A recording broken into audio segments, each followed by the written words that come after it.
looked up at me, I said very proudly, "My name is Rory Reid. My father is Congressman Harry Reid."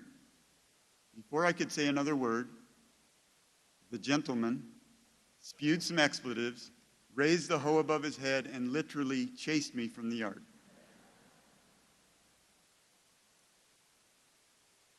So I went back to the Copper Queen and watched a movie. When my dad called to check in later that evening, I told him about my day, and I just remember him laughing. He laughed and laughed, and then he said, "Wait until you get to Elko County. They really love me there."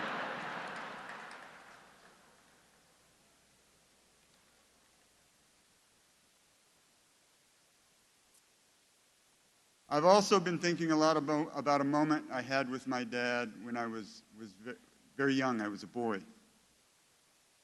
I was in the hills of Searchlight with him. One of his brothers was there. I think it was Don. My brother Leaf was there, if I remember right.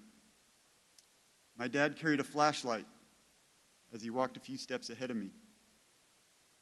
I didn't know where we were going.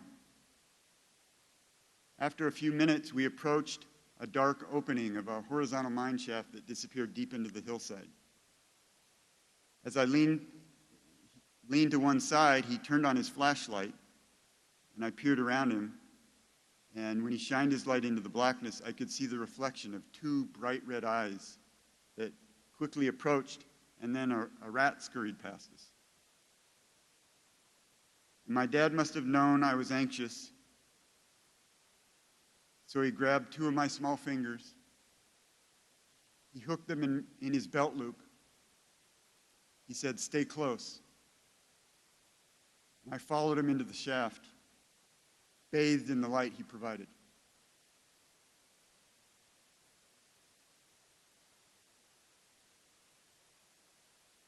But any discussion of our family or my dad should begin and end in one place: Landra.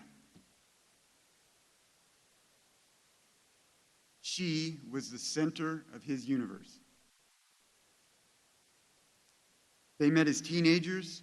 They eloped when they were 19, still teenagers. In over 62 years, they provided us a loving example of how a real partnership should work. Near the end of his life, my dad asked for his glasses. He was real sick and couldn't reach for them himself. So I put them on his face, and for the longest time, he just stared at my mom. There was no need for words.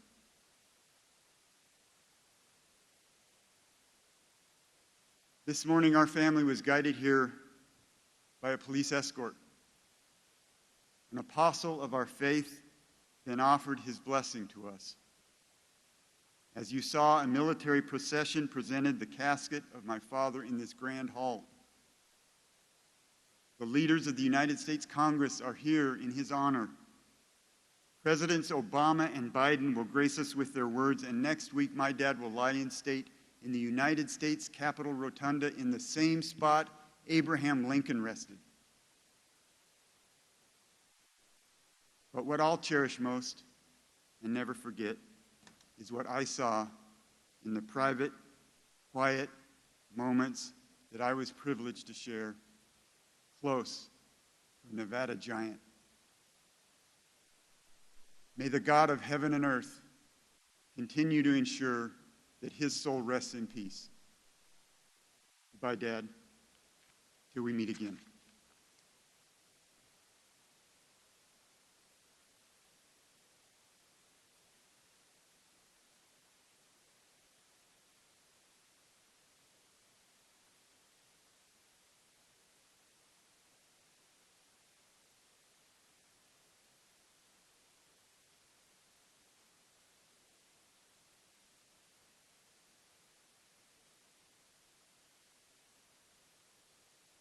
First, to Lana and Key and Josh and Leith and Rory.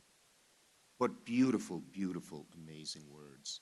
Nothing anyone could ever say would do better than to show what a great man and wonderful father your dad was. Thank you. Thank you. Now, it's truly an honor for me to speak about my dear friend and my mentor, Harry Reid of Searchlight, Nevada, as he would proudly refer to himself. First, let me say to Landra, the love of Harry's life for 62 years, who he called his rock. The only time I ever saw Harry cry is when he told me Landra had had an awful car accident and had broken so many bones. He said over and over again, as tears streamed down his cheeks, "My poor little Landra, my poor little Landra."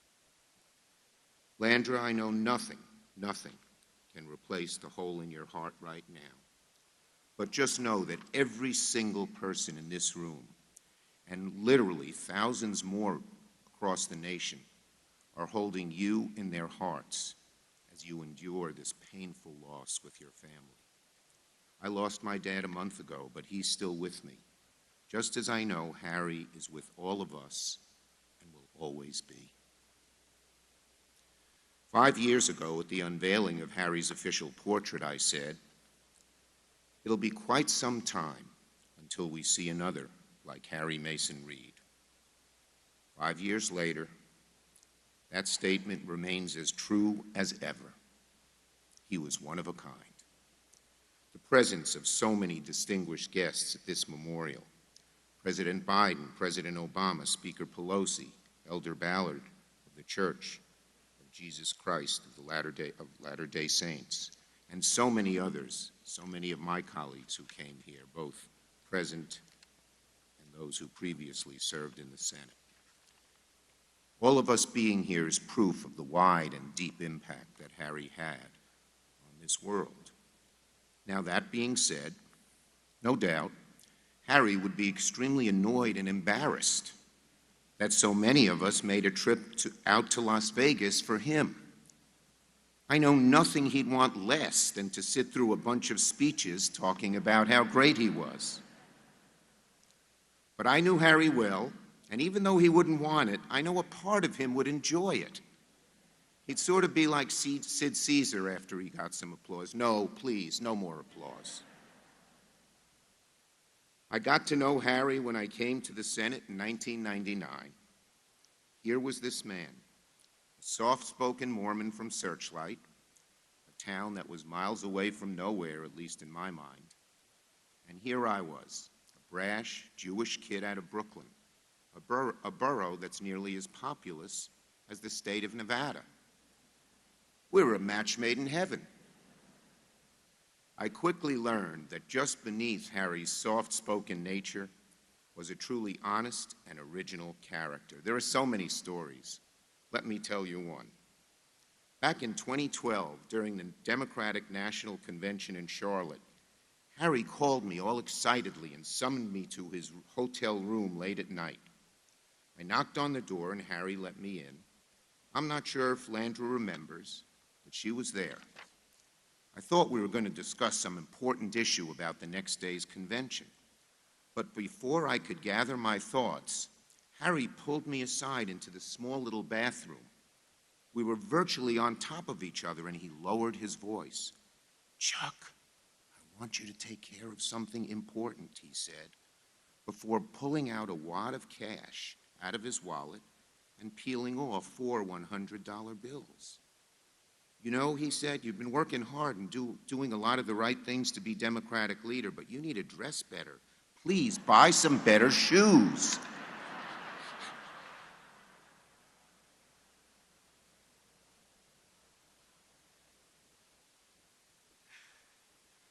Now, at first I thought Harry pulled me into this little bathroom because he didn't want Landra to see him wasting $400 on the Senate's worst-dressed member. But when I asked Harry about it later, he said to me he didn't want to embarrass me in front of Landra. That was Harry to a T. It was no secret that Harry didn't care for the decorum of public office, but he did know how to dress his part. He cut his hair regularly, he shined his shoes, he wore nice suits from clothiers like Hickey Friedman that I couldn't afford. But a few years later, I got the better of Harry when I showed up to the Senate wearing a Hickey Freeman suit of my own. Harry was surprised. He said, "Chuck, I thought you said you could never afford a Hickey Freeman suit."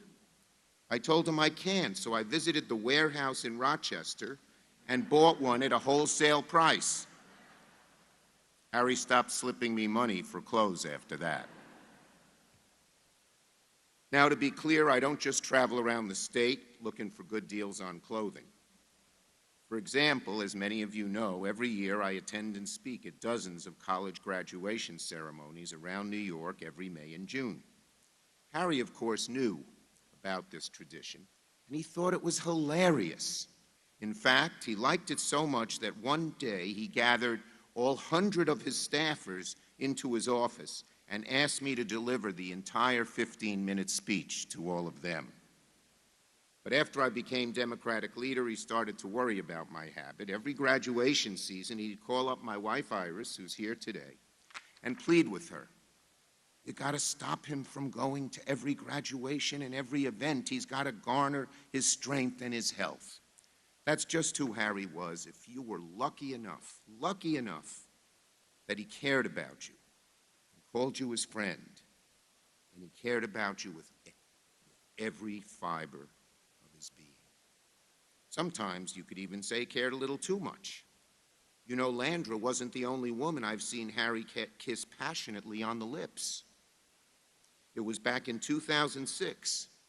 Harry and I were watching the election returns together. They announced our friend Claire McCaskill was the winner of the Senate race in Missouri, and we would take back the Senate. And I kid you not, Harry went up to the TV screen and smacked Claire on his lips on hers. His lips remained attached to the TV screen for a full 10 seconds. He kissed Claire's image so passionately, I had to get up and wipe the copious spittle off the TV screen. That's how much we all loved Harry. So Harry, in short, was one of the most incredible individuals I've ever met. The sort of person you come across only a handful of times in your entire life. He was tough as nails, a fighter to his core, but also one of the most compassionate individuals you could ever imagine. He never forgot where he came from. He always stuck up for the underdog and the little guy. I believe Harry drew a lot of that compassion from his faith. He grew up, of course, as everyone knows, in a town with more than a dozen brothels and no church. But as many here know, after Harry moved to Henderson and met Landra, they both converted to the Church of Jesus Christ of Latter-day Saints. Harry kept the Book of Mormon in his office, and I'd like to read a verse from 2 Nephi, chapter 9, that gives me great comfort after the loss of my dear, dear friend and mentor. Oh, how great the plan of our God! For on the other hand, the paradise of God must deliver up the spirits of the righteous, and the grave deliver up the body of the righteous, and the spirit and the body is restored to itself again, and all men become incorruptible and immortal, and they are living souls. They are living souls. When you lose someone special, they're never truly gone. They always stay with you. For those of us in the Senate Democratic Caucus, I think that was especially true this past week as we observed the anniversary of the violent insurrection against our U.S. Capitol, one of the darkest moments for our democracy in living memory. The day saw so many acts of selflessness and heroism by our U.S. Capitol Police, who once counted among their esteemed ranks one Harry Mason Reid, who served as an officer while studying at George Washington School of Law. In so many ways, Harry was a guardian and steward of the Senate, literally and figuratively. He took great care of the Senate as an institution, but he also knew that the Senate had to adapt to changing As we confront the challenges of the coming weeks and months ahead, I take comfort knowing that Harry is with us in spirit, walking alongside us. He's right there as we continue the work he dedicated himself to for so many years. May God rest his immortal soul, and may his memory be a blessing to all of us.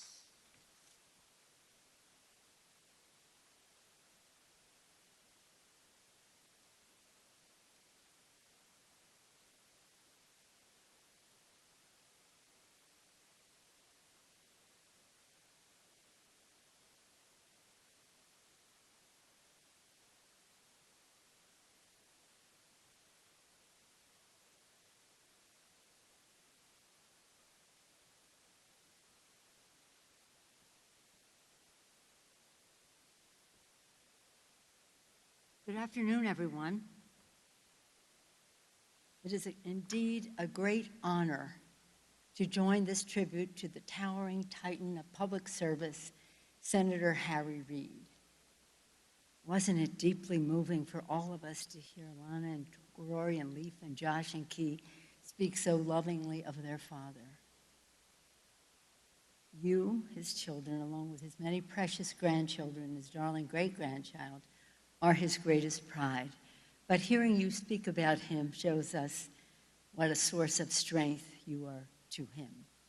Of course, the love and happiness he shared with his adoring and beautiful wife, Landra, was a source of joy to all of us who know them. All of us here today are here personally to celebrate the life of our dear friend Harry.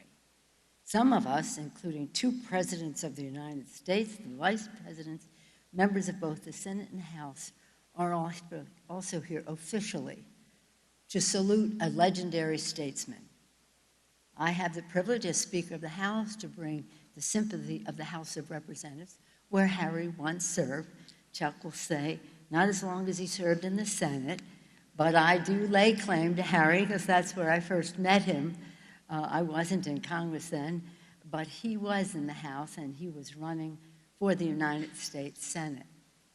It was 1985, in time for the 86 election. George Marcus is here, who took up his cause in San Francisco. My husband, Paul, is here, and Harry was a very high priority for us in winning the Senate. So I'm, as Speaker of the House, pleased to join our distinguished Majority Leader, Steny Hoyer, our members of the Nevada delegation, Dina Titus, Steve Horsford, and Susie Lee, to bring greetings of all of our colleagues, to some we all viewed as a great person. I have a great deal I want to say about Harry, but you know Harry, he was a man of few words, and he wanted everybody else to be a person of few words. And again, we'll go to the phone calls because I immodestly say that I probably got hung up the most by Harry Reid, 2 or 3 times a day for 12 years. That is official working days, sometimes Saturday and Sunday. But anyway, even if we had a really succinct conversation, Harry, subject, this. Problem, this. Timing, this. Even if it was that succinct, you're not click. So sometimes I even called him back and said, Harry, I was singing your praises. I was thanking you for the great job you did in the legislation and the rest. I don't want to hear it. Click. I even said to him when he was announcing his retirement, I want to have a big dinner, invite all of your friends that you've served with in the past, in the House, in the Senate, and the rest. I don't want to do it. But I want you to sing, for them to sing your praises. I don't want to do it. Save the money, feed the poor. Harry Reid. His modesty made him unique, you might say, in politics. But his humility was rooted in his strong values from a humble childhood, rising from searchlight to the spotlight and becoming one of the most celebrated and consequential Senate leaders in history. Yet, throughout his more than 4 decades of public service, and even at the highest levels, he never forgot his North Star, to fight for working families like his own and to fight for Nevada. Indeed, Harry loved his home state, you know that. He did everything he could to ensure Nevadans' voices were heard, whether protecting the state's natural environment or its political environment, especially its coveted role in the presidential selection process. To observe Harry lead and legislate was to see a master at work, fearless, strategic, knowledgeable, and brilliant. You know, he was a pioneer. He saw it like a pioneer. As Senate leader, few could rival Harry's understanding of his senators, their states, their needs, their ambitions. And in all of our conversations, before he hung up, I never heard Harry say an unkind word about any of his Senate colleagues, Democratic or Republican. For the 12 years we served together as leaders in our respected houses, I had the privilege of seeing his mastery firsthand, rescuing American families with the American Recovery and Reinvestment Act, protecting hardworking consumers with the Dodd-Frank reforms, and championing the passage of the Affordable Care Act, just to name a few, under the leadership of President Barack Obama and Vice President Joe Biden. When he retired, and we would no longer be speaking constantly on the phone, he came to my office. This was when he announced his retirement. He said, "Nancy, I have something for you to remember me by." I thought it might be a handwritten note or a special photo. Instead, he unveiled a massive bald eagle, stuffed, but the wings still capable of fluttering in the breeze. Shocked, I said, "Harry, did you go hunting and kill an endangered species?" He said, "No, he died flying into a power line, and I called him Sparky." Whether symbolic of his patriotism with the bald eagle, his environmentalism, or his dry sense of humor, and dry it was, it is one of the finest and most curious gifts I've ever received, and a subject of great question in the Speaker's office. Today, this majestic bird has flown from the Senate leader's office over to the Speaker's office, appropriately and with his permission, now called Harry.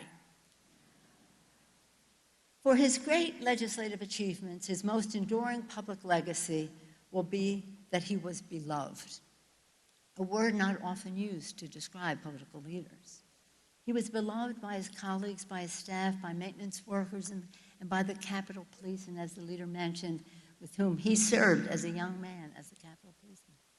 Truly beloved by all because he treated everyone with dignity and respect. Next week, Leaders Schumer and I will have the solemn privilege of welcoming Harry back to the Capitol to Lions State, a proper tribute for an historic, patriotic American. May it be a comfort to Landra and the beautiful family, all who love him, that so many Americans mourn with you at this sad time.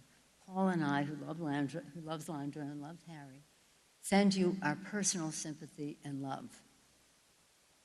God truly blessed America with the life and legacy of Harry Reid. May he rest in peace.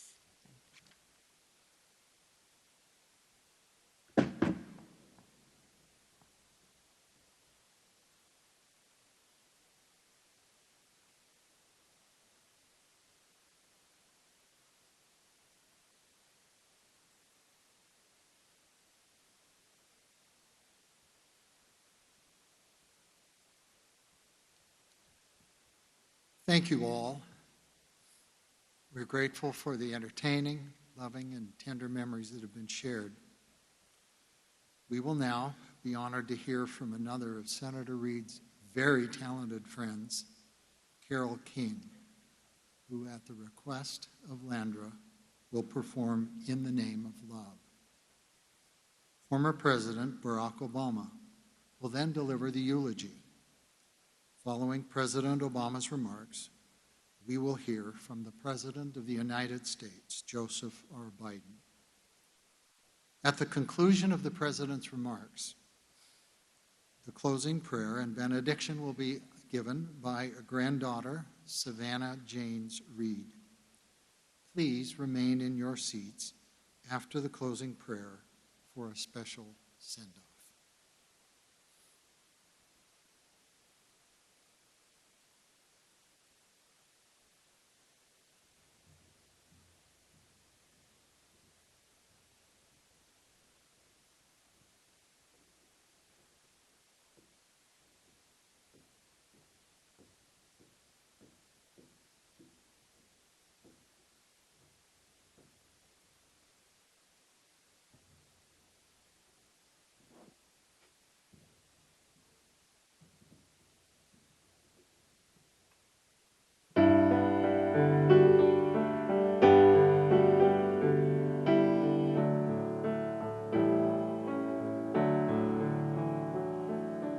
Do the things you believe in the name of love, and know that you aren't alone. We all have doubts and fears. Know throughout every season you are the name of love, and you'll keep on feeling at home throughout the coming years. Change is for certain, this we all know. Each day, opening the curtain on a brand new show. Through your sorrow and grieving, don't forget the name of love. It goes on without any end forever.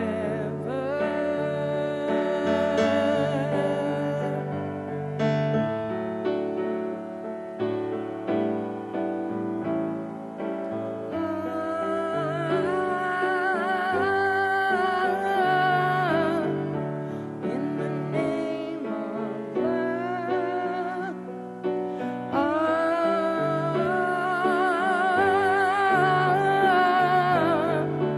In the name of love, birth and life and death make a circle we are all part of. To see the light everlasting, live in the name of love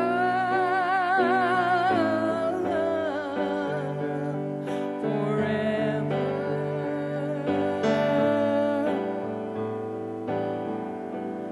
In the name of love.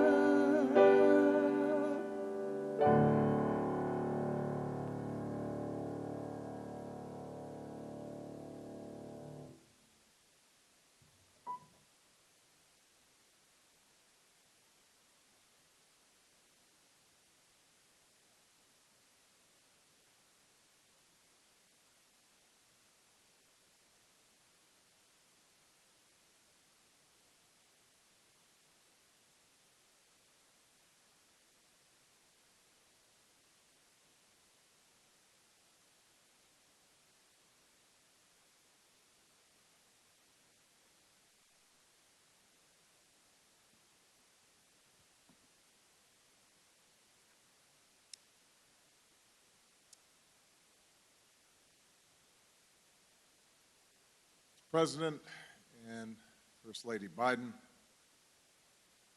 Vice President Harris and Second Gentleman Emhoff, Leader Schumer,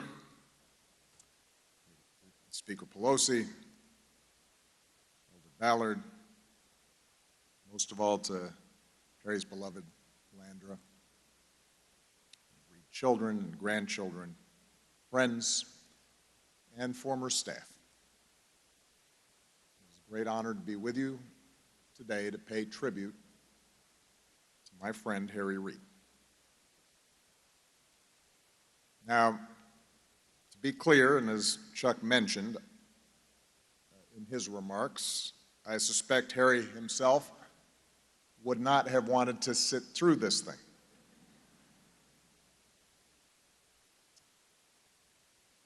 Harry did not like being the center of attention. It made him a little awkward. He was uncomfortable when people said too many nice things about him. But as he looks down on us today, Harry is going to have to suck it up.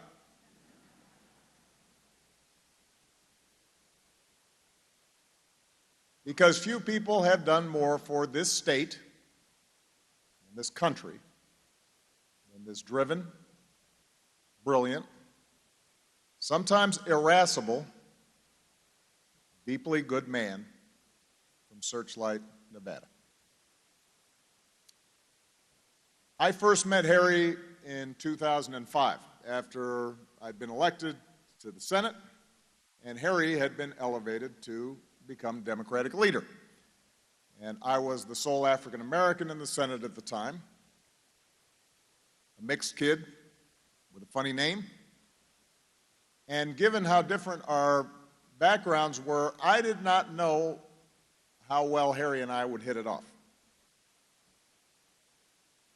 He was older, of course. His kids were grown. I didn't know what kind of music he liked, but I figured he didn't listen to Jay-Z.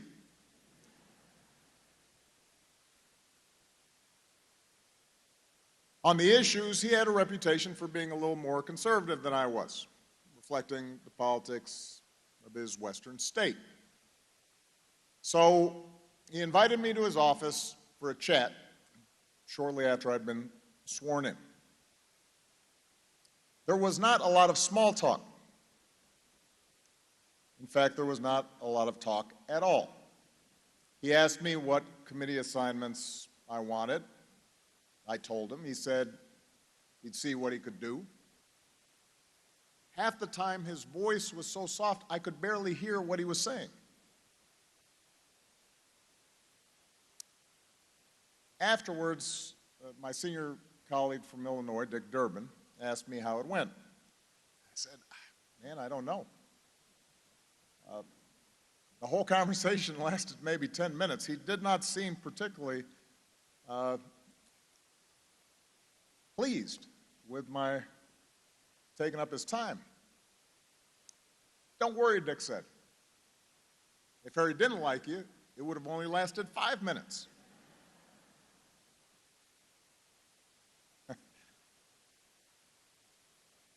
That was Harry. As has been observed, Harry was not a schmoozer or a backslapper. He did not regale you with long, drawn-out stories, and he did not appreciate long, drawn-out stories. Despite the years he'd spent in Congress, despite all the power he wielded, his reputation as being the consummate Washington insider, what I came to realize was that Harry always remained something of an outsider in Washington. Which makes sense, given the remarkable path to the Senate that he had taken, a path that was at least as unlikely, if not more unlikely, than mine. Others have mentioned Harry's extraordinary journey out of Searchlight, a tiny desert town an hour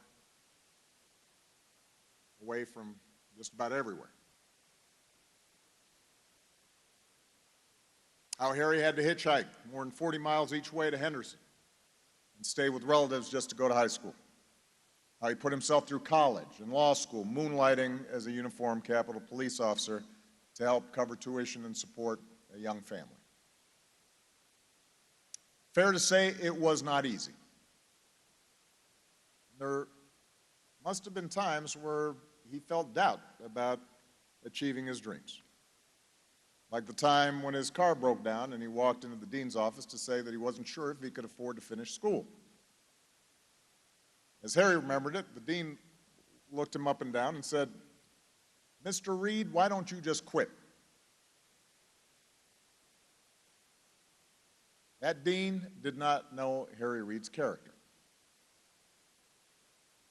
Like others who would later underestimate the man, hardship had forged a steel in Harry, a fighting spirit that explained his success in the boxing ring despite being significantly undersized. He liked to talk about his boxing. "You know, Barack, I wasn't a great athlete. I wasn't big and strong like some of the guys I went up against. I had two things going for me. I could take a punch, and I never gave up." That's about right. And that same dogged determination marked Harry Reid's political career. He lost his first Senate race by just 600 votes. 6 months later, he ran for mayor of this town and lost in a landslide. But Harry did not give up. He got himself a seat in the House, then the Senate, finally became Senate Majority Leader, and let's face it, he enjoyed every minute of proving doubters wrong again and again and again. Sometimes the people who motivate us the most, Harry would later say, are the ones who believe in us the least. So yes, being tough, being a fighter, was one of Harry's singular characteristics. Apparently, once a staffer handed him some draft remarks in which he was supposed to refer to himself as a former boxer, and Harry crossed out the word former. He was 70 years old at the time.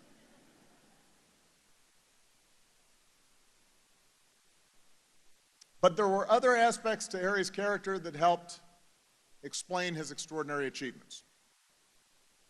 Qualities that, at this particular moment in our history, seem especially relevant. First and foremost, Harry was a pragmatist. At a time when so many Americans across the political spectrum apply strict purity tests to our politicians, demanding they toe the line on just about every issue, at a time when so often compromise is portrayed as weakness, Harry had a different view. He didn't believe in highfalutin theories or rigid ideologies. He thought most people make decisions based on their life experience, based on the immediate needs of their families, based on their own self-interest, no matter what they may tell themselves. And as a result, Harry met people where they were, not where he wanted them to be. And he was willing to cut deals, even with folks he didn't agree with or particularly like. I heard Nancy Pelosi say she never heard Harry say anything bad about any of his colleagues. I don't know about that, Nancy. But he would work with them. I love Nancy, but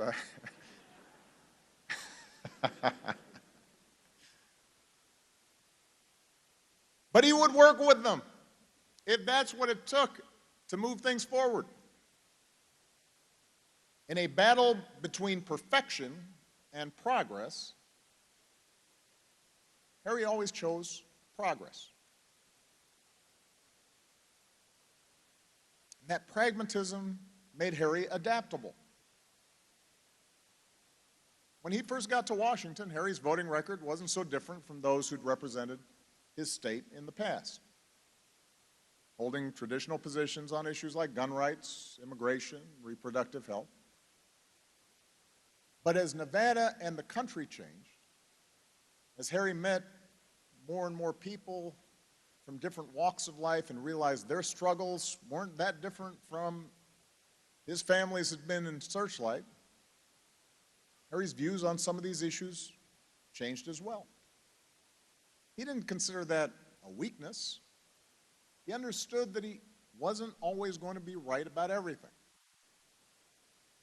He knew how to listen and to learn, and was humble enough to admit when he had to change his mind and grow.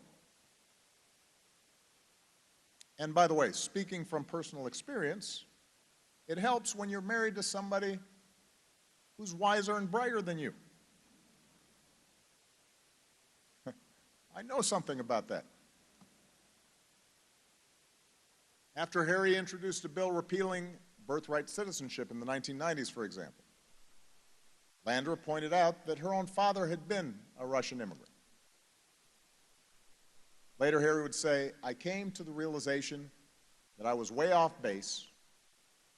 I'm so glad she righted the ship."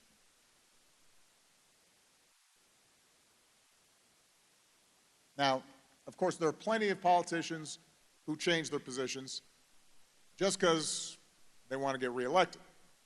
They've got their fingers out to the wind. They're interested in clinging to power for its own sake.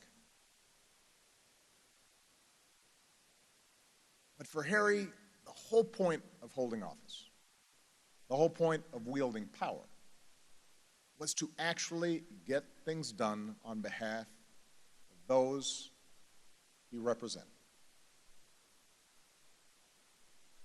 During his time as leader, that is exactly what he did. He got things done. Without Harry, we would not have passed the Recovery Act, helping to prevent another Great Depression. Without Harry, we wouldn't have saved people's jobs, helped people stay in their homes. Without Harry, we would not have passed Wall Street reform, reining in some of the worst abuses of the financial industry. Without Harry, there would be no Affordable Care Act. People forget that there were many times during the debate over health care reform when it looked like nothing was going to get passed. But Harry, working with Nancy Pelosi in the House, working with then Vice President and now President, my partner in this fight, Joe Biden, Harry refused to give up, maneuvering and applying pressure like only he could. The deals Harry made to get that law done didn't always look pretty. They got votes. Whenever I would object to a change he wanted to make, whether because of some policy concerns or worries about the optics, Harry would tell me, with some exasperation in his voice, "Mr. President, you know a lot more than I do about health care policy, okay? But I know the Senate." And he was right. Harry did know the Senate better than just about anyone else. More importantly, he understood why the work we were doing mattered. Growing up, Harry's family didn't have health care. He told me he didn't even know what it was. When Harry's brother broke his leg, he stayed in bed and waited for it to heal. When his father needed a tooth removed, he yanked it out himself. Harry remembered those times. He knew what that was like. So when Harry put everything he had into passing the ACA, he didn't do it to burnish his own legacy. He did it for the people back home and families like his who needed someone looking out for them when nobody else was.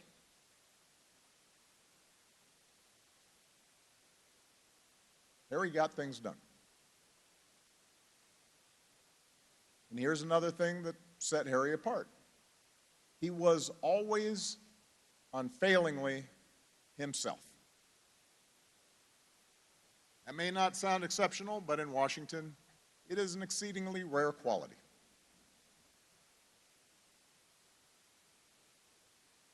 Harry was the first to admit he wasn't the most charismatic or politically correct speaker. After a press conference, he'd sometimes go up to a staffer and say, "Okay, tell me everything I did wrong." But Harry knew who he was. And he had the distinct advantage of not really caring what other people thought of him. In a town obsessed with appearances, Harry had a real vanity deficit. He didn't like phonies. He didn't like grandstanding. He was proud of the fact he didn't own a tuxedo. When he had to go to fundraisers, he would try to get out in under 10 minutes. And apparently the only White House congressional picnic Harry ever attended was for his son Key's benefit. Key wanted to impress a girl he was dating at the time. Key and Miley ended up getting married, so Harry grudgingly admitted it was worth the sacrifice.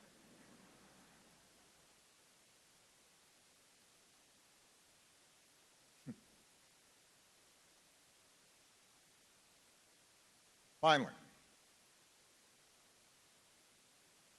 for all of Harry's toughness, for all his hard-nosed views about politics, Harry loved his family, loved his staff, and Harry was a true and loyal friend. During my time in the Senate, he was more generous to me than I had any right to expect. He was one of the first people to encourage me to run for president, believing that despite my youth, despite my inexperience, despite the fact that I was African American, I could actually win, which at the time made one of us.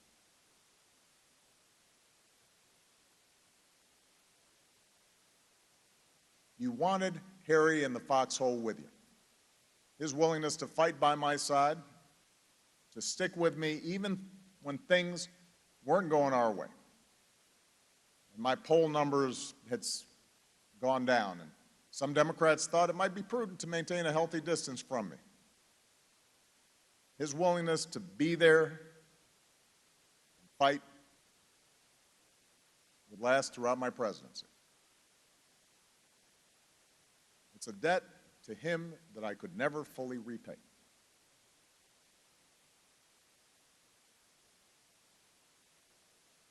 I remember toward the end of my time in the White House, Michelle and I invited Harry and Landra over for dinner along with Joe and Jill and Nancy and Paul, Chuck and Iris.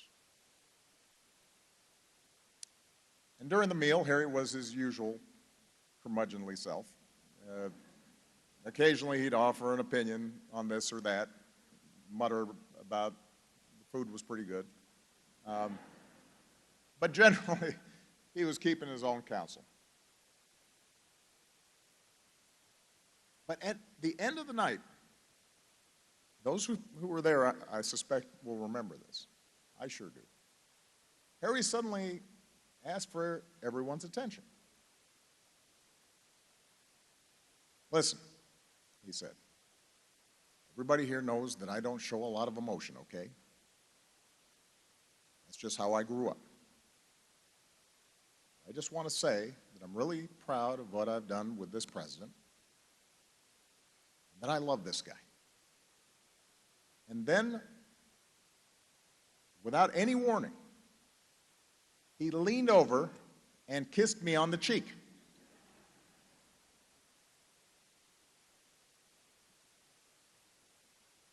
I think it's fair to say that we were all surprised. And I laughed. I said, well, thanks, Harry. I love you too, man. And I put my arm around him, which I think was too much for him.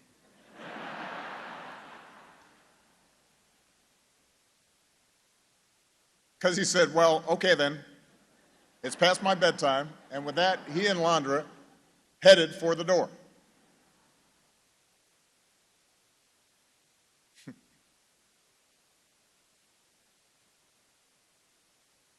Pragmatism, adaptability, a premium on getting things done, a lack of pretension,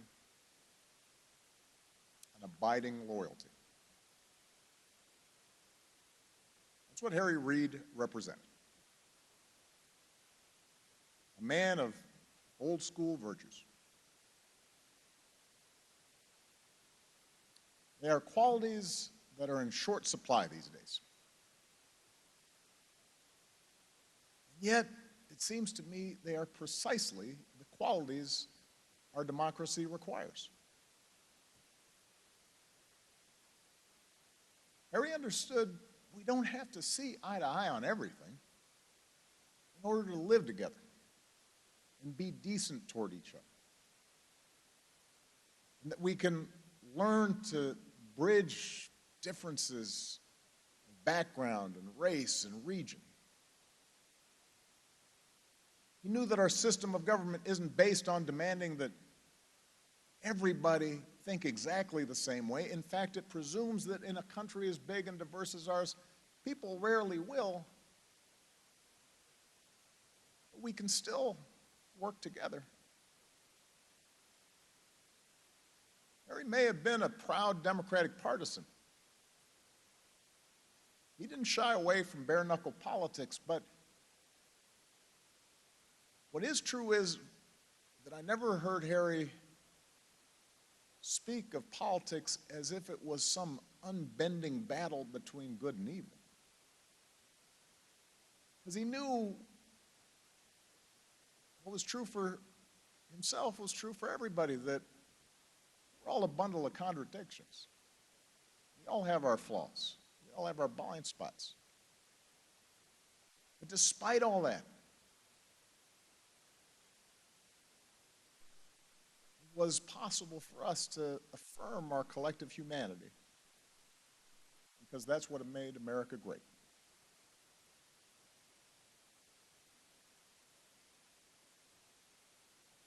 Once we had both left office, I didn't see much of Harry, but we'd call each other on the phone from time to time. He'd tell me about Landra. He'd speak with great pride about his kids and his grandkids and all that they were doing. He told me about his illness and the treatments he was going through and what was keeping him busy. And at some point during those calls, he'd usually mention somebody he'd run into who had thanked him for getting them health care or saved their job. And particularly in recent months, maybe knowing that he didn't have much time left, he'd allow himself a hint of nostalgia and talk about how together we'd made a darn good team. How we'd done pretty well for the American people. As I would start to reply, yes, he would cut me off. Okay then, Mr. President, he'd say, and hang up. The whole conversation would last about 5 minutes. But in those 5 minutes, he'd communicate more than some folks do in a couple hours.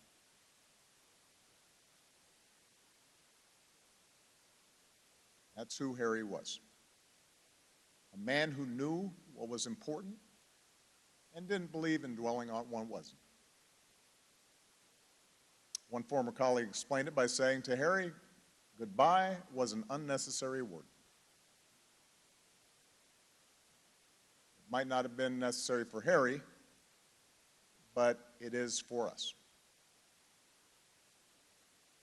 Goodbye, Harry. Thank you for everything. Nevada has never had a greater champion. The Senate and the country benefited from your extraordinary leadership, and I could not have asked for a better, truer friend. I sure did love you back.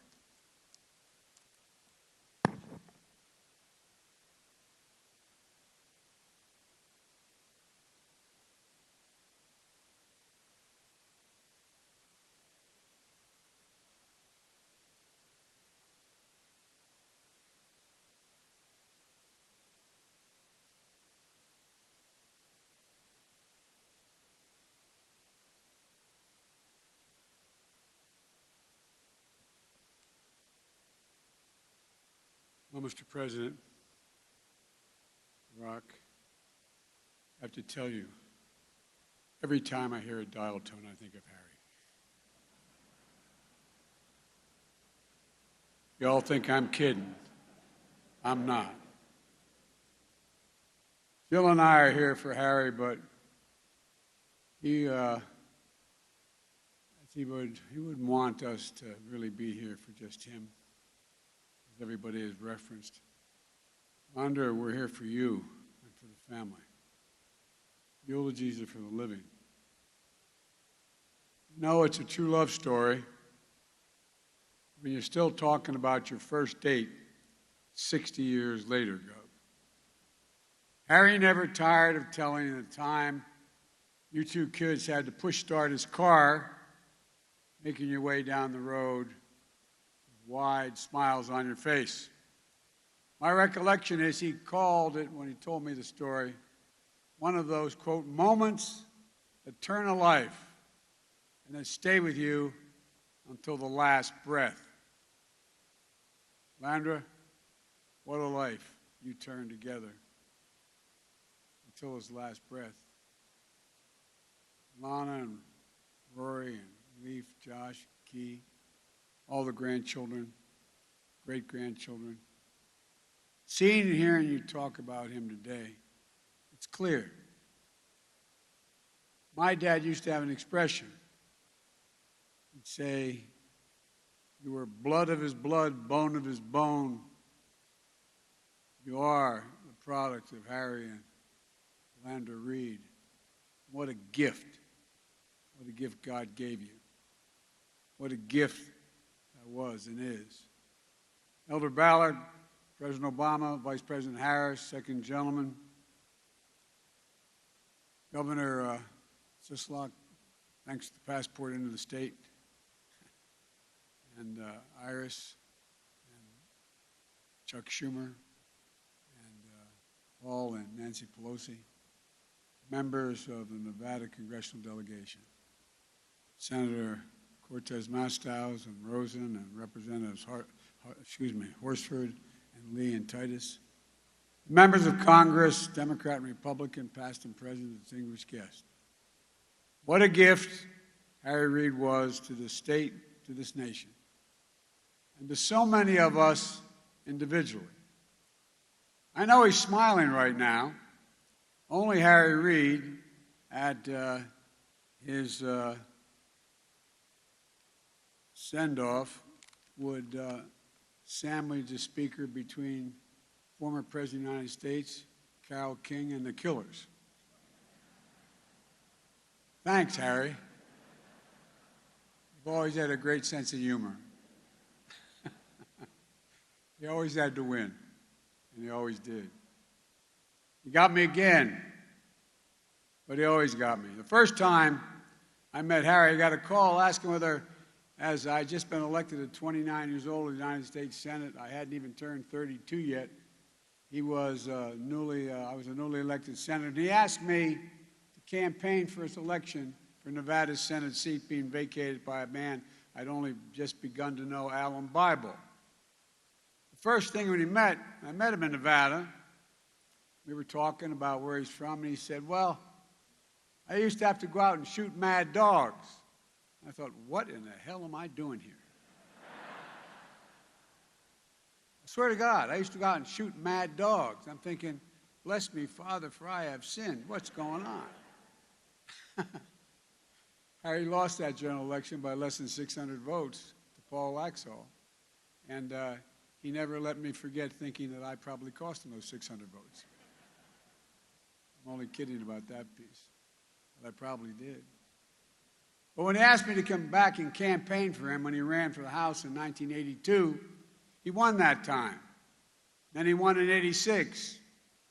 And we go on to serve in Congress together for more than 30 years. We worked together with Barack during the 8 years we were in office. And even when Harry was done in the Senate, he was never really done, as all of you from Nevada know. He'd asked me to campaign for an awful lot of Nevada Democrats, many of whom are here today. I could never say no, although you probably said, oh, God, he invited Biden into my district? Well, I talked to him often during this past election, taking his advice, and Londra can tell you, coming to his home on more than one occasion to visit and get his advice, and where I should be going in order to win.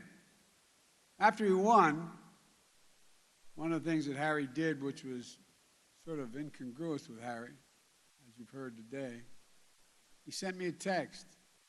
I've saved it. He said, I'm so proud, Joe, you're my brother. We won. Well, it made a big deal to me. It was a big deal to me that he felt that way. You know, Harry never wrote what he didn't believe. He made me feel good. He gave me a sense of confidence. It felt like he was my brother. I counted on him. And I know so many of you felt that same way about Harry as well throughout his career and your relationship with him.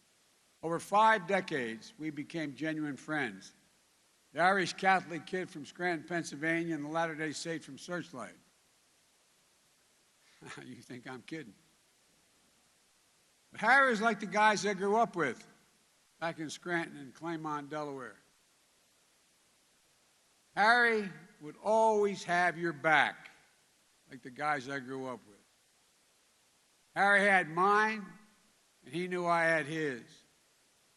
Although I sometimes wondered, when I was trying to make an important point to Harry about whether he really did have my back as he hung up.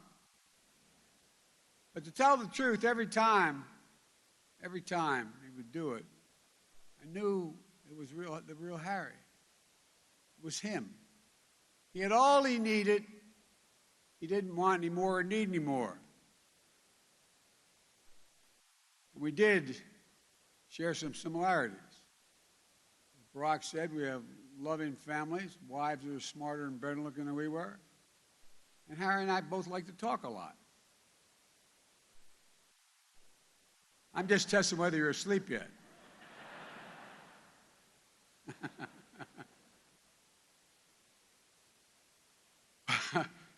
But whether you served with Harry for decades or you were new to America just a few days ago, you wanted Harry in your corner, and that's not hyperbole.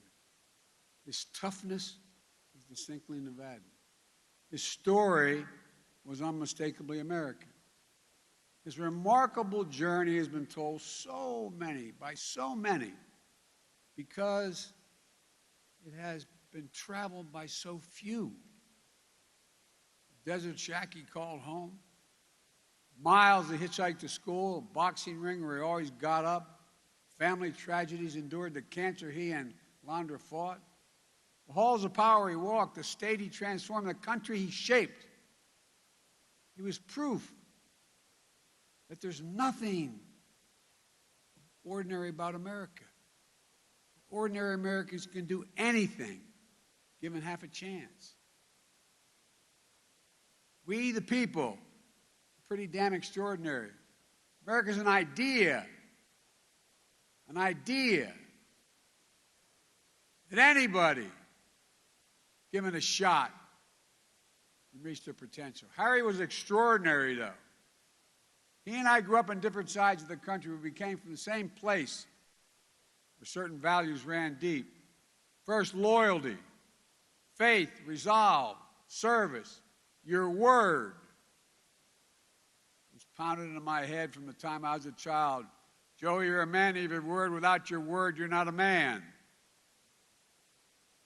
And he met Lamarcker, what I always believe is the most important thing which you can measure a person by, their actions and keeping their word. If Harry said he was going to do something, he did it. He didn't do it the modern day rationale is. When I told you I would do that, I didn't realize that this would happen. No matter what happened, he gave you his word. He kept it. You could bank on it. That's how he got so much done for the good of the country for so many decades. That's how he literally saved, we forget it, Social Security during the Bush years. Stopped Yucca Mountain from becoming a nuclear waste site. Secured the votes for the Affordable Care Act. It's how he helped us rein in Wall Street, the excesses, and repealed Don't Ask, Don't Tell. It's how he created Nevada's first national park and conserved Lake Tahoe. How he always championed Native Americans and tribal communities. So much more. None of it was easy. Not a lot of it was particularly popular when he was doing it. The thing about Harry, he never gave up. He never gave up. He never gave up on anybody he cared about. Like every great leader, he led the Democratic caucus just not by speaking, but by listening, by hearing all points of view, finding a common ground. Harry cared so much about his fellow Americans and so little about what anybody thought of him. It was all searchlight, no spotlight. I always appreciate the private comfort, and so does Jill with me tonight, that he offered me and Jill in difficult moments in our lives. We know we're not the only ones. Since his passing, we've all heard those wonderful tributes. The gracious way he would console the grieving, and encourage someone living with a disability. I still have that picture of our buddy Max Baucus. Max losing 3 of his limbs. Harry's standing in front of him in a wheelchair holding his cheeks. You know, Max knew. Max knew. Harry cared about him. The generous way he would empower a new colleague or insist that the new moms and dads on his staff would put their family first, even before their job, and do it always. The genuine friendships he made with the Capitol Police have been recognized 3 times because he was one of them. He wore the uniform. To a friend in need, Harry's voice was soft and gentle.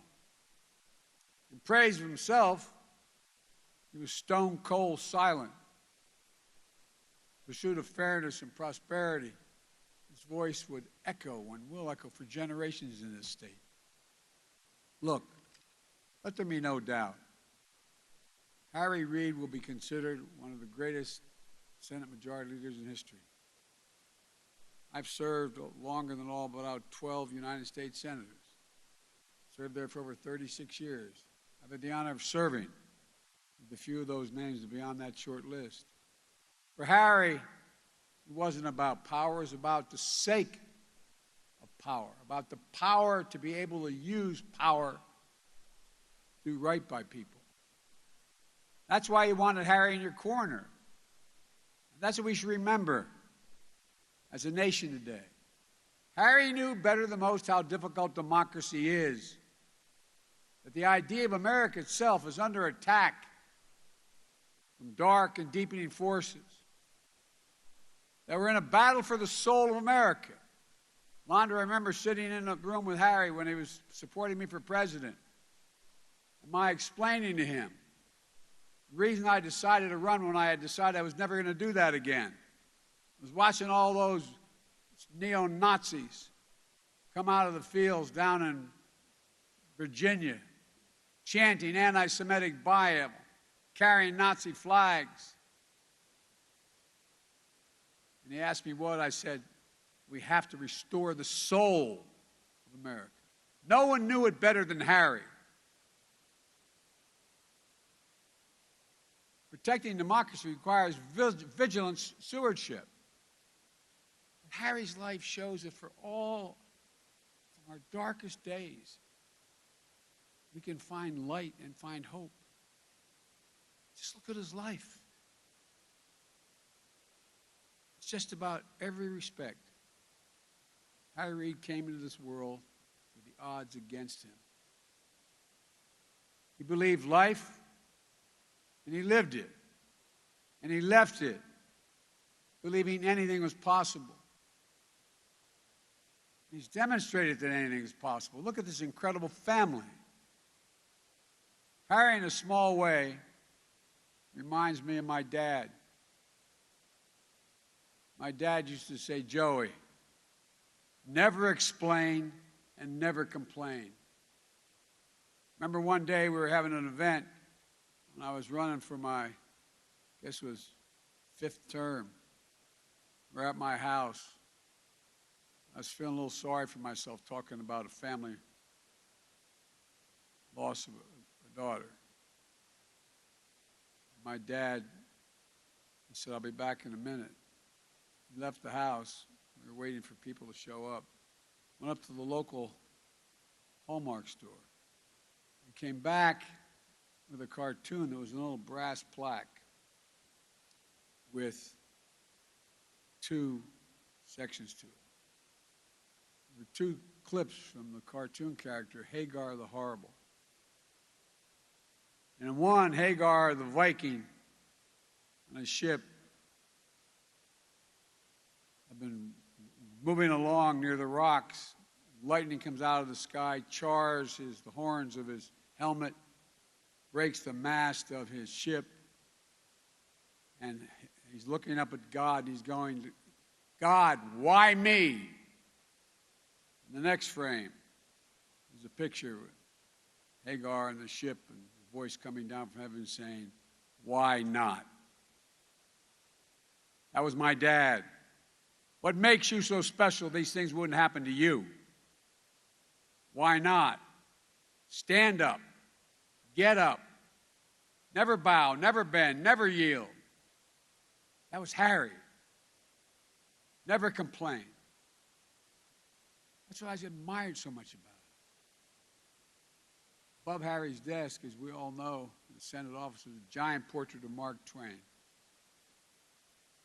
They both, Harry and Mark Twain, loved Nevada. They both knew how to say things we know to be true about ourselves and about our country. For Harry,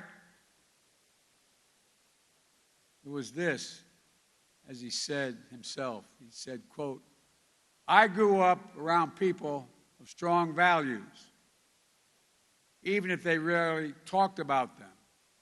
Went on to say they loved their country, worshiped God, never shunned hard work, and never asked for special favors. That's Harry. That's America. Here's someone Mark Twain himself would have written about as a defining character in the American story had he known Harry. To his staff, known as Team Reid, we lost an incredibly genuine role model.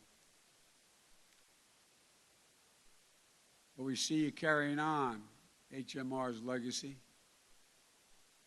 People in Nevada, you lost a beloved son. But his spirit's always going to burn as bright as the desert sun. To a nation, we lost a giant of America. A plain spoken, honorable, decent, brave, unyielding man. May this be his legacy.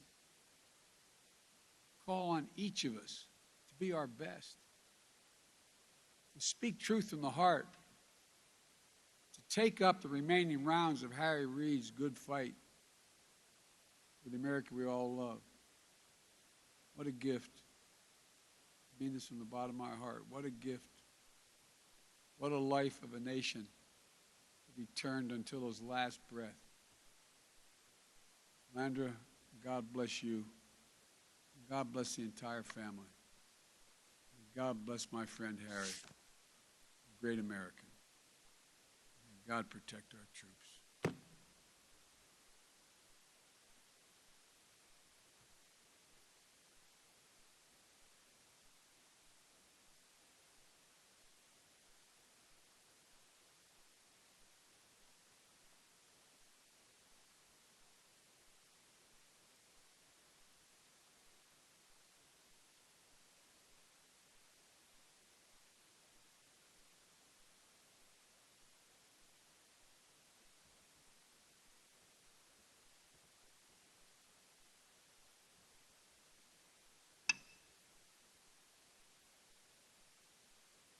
Dear Heavenly Father, we are grateful to be gathered together today, from world leaders to family members, to celebrate the life of Poppy, of Harry.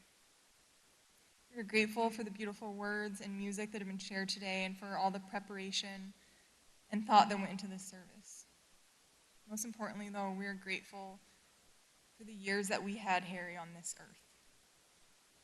We are grateful for his good works in the community, his grit, his tenacity, and we're especially grateful for the loyalty, the love, and the dedication that he showed his family and friends. We ask for a blessing of comfort and peace to be with his family, especially to Lana, to Rory, to Leaf, to Josh, and to Key, and especially to Grammy. That she can be lifted up and comforted by the love of those around her.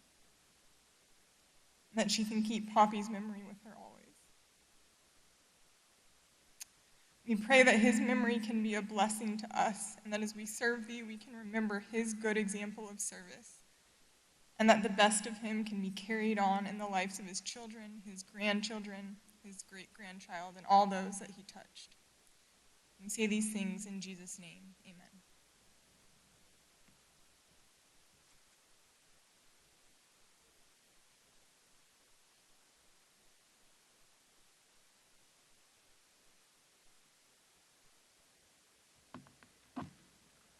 Thank you, Mr. President, and all.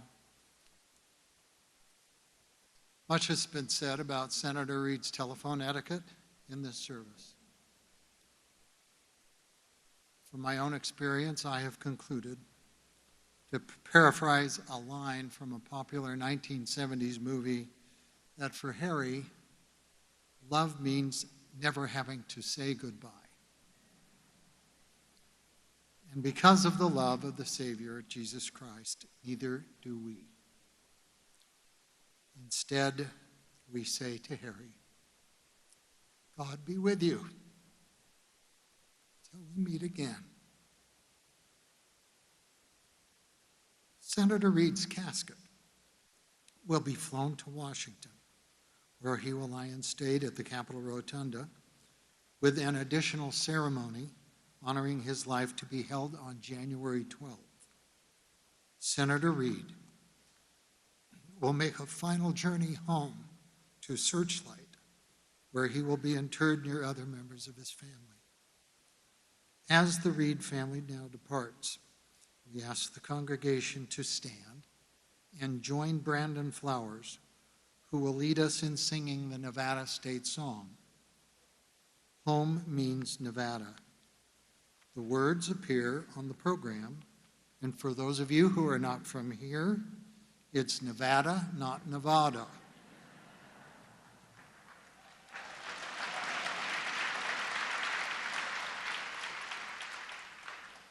Brandon Flowers sang this song often at Senator Reid's events, and as we all know, Harry Reid is first and foremost a devoted son of Nevada. Please remain standing until the family and special guests have departed. Due to COVID protocols, the family will not be able to receive guests after the service. And thank you all for being here today.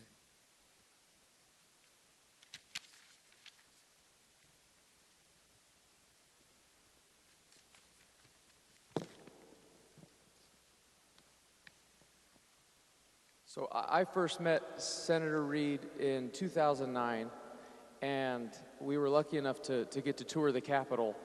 And it was just an inspiration for me because here was the Senate Majority Leader, and he came from basically the same dirt that I came from, and we shared the same faith. And it wasn't 5 minutes into the meeting when he waved for Chuck Schumer to come over, and he had me sing the Nevada State song in the office.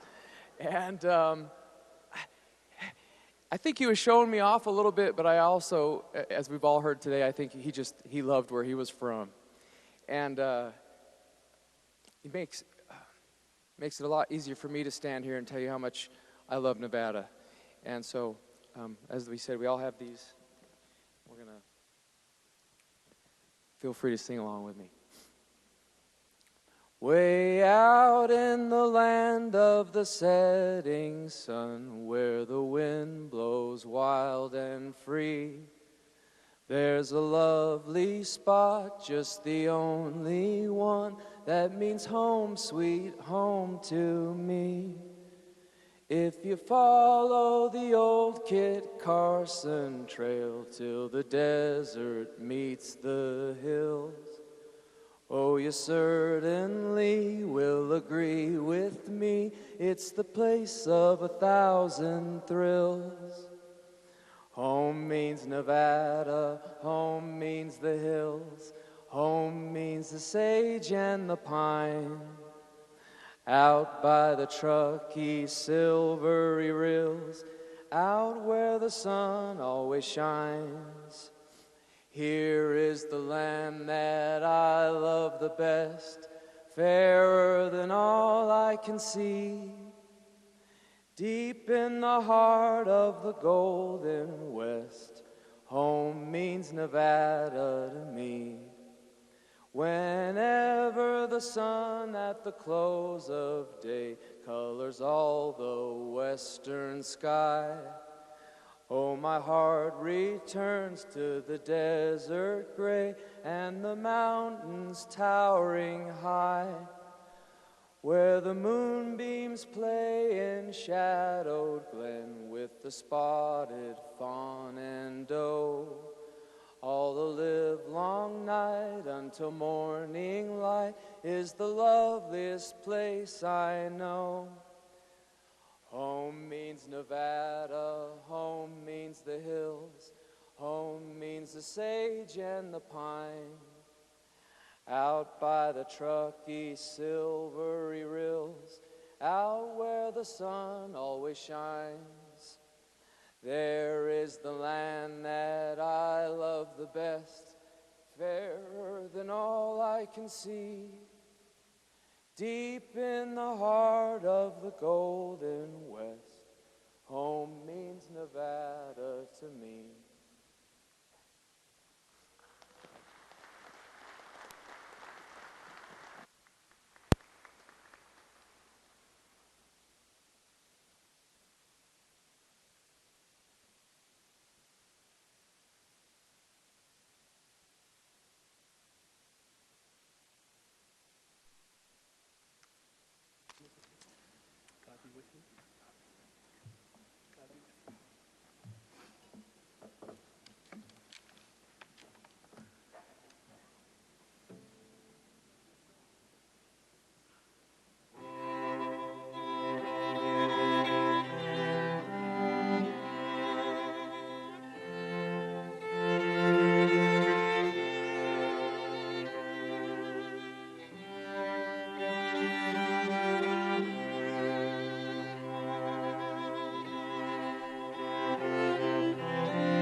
Sure.